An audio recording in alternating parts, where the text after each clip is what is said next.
वरदराज की प्रेरणादायक कहानी, अभ्यास की शक्ति। प्राचीन भारत में शिक्षा प्रणाली आज से बहुत अलग थी। विद्यार्थी अपनी प्रारंभिक शिक्षा ग्रहण करने के लिए गुरुकुल जाया करते थे।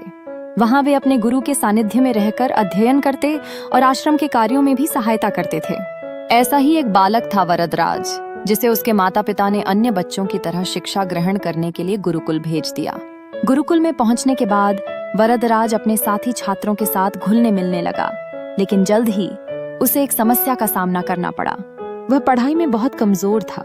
जब गुरुजी पाठ पढ़ाते तो उसे बहुत कम समझ में आता।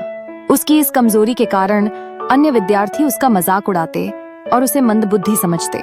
समय बीतता गया, उसके साथी अगली कक्षाओं में आगे बढ़ते गए, लेकिन वरदराज वहीं का वहीं रह गया। आखिरकार गुरुजी को भी लगा कि अब कोई उपाय नहीं बचा है। उन्होंने निराश होकर वरदराज से कहा, बेटा, मैंने तुम्हें पढ़ाने की पूरी कोशिश की, लेकिन अगर तुम नहीं सीख पा रहे हो तो अब तुम्हें अपने घर लौट जाना चाहिए और अपने परिवार के काम में हाथ बटाना चाहिए।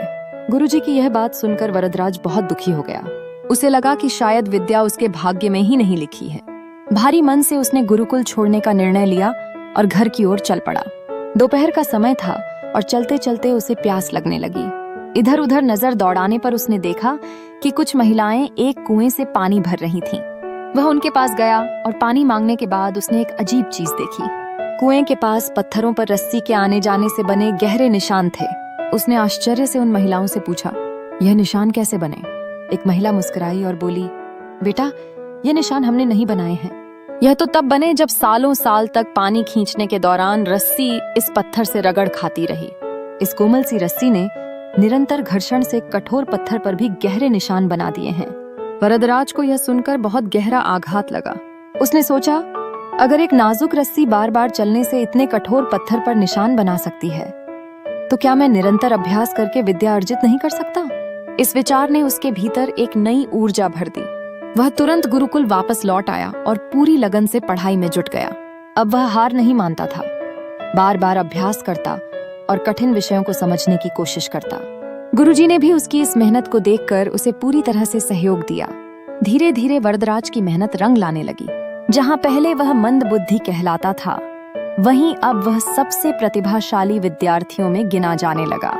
वर्षों की अथक मेहनत के बाद वही वरदराज आगे चलकर संस्कृत व्याकरण का महान विद्वान बना।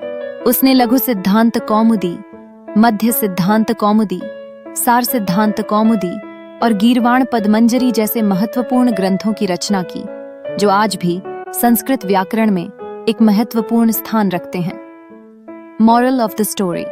इस कहानी से हमें यह सीख मिलती है कि अभ्यास से असंभव को भी संभव बनाया जा सकता है।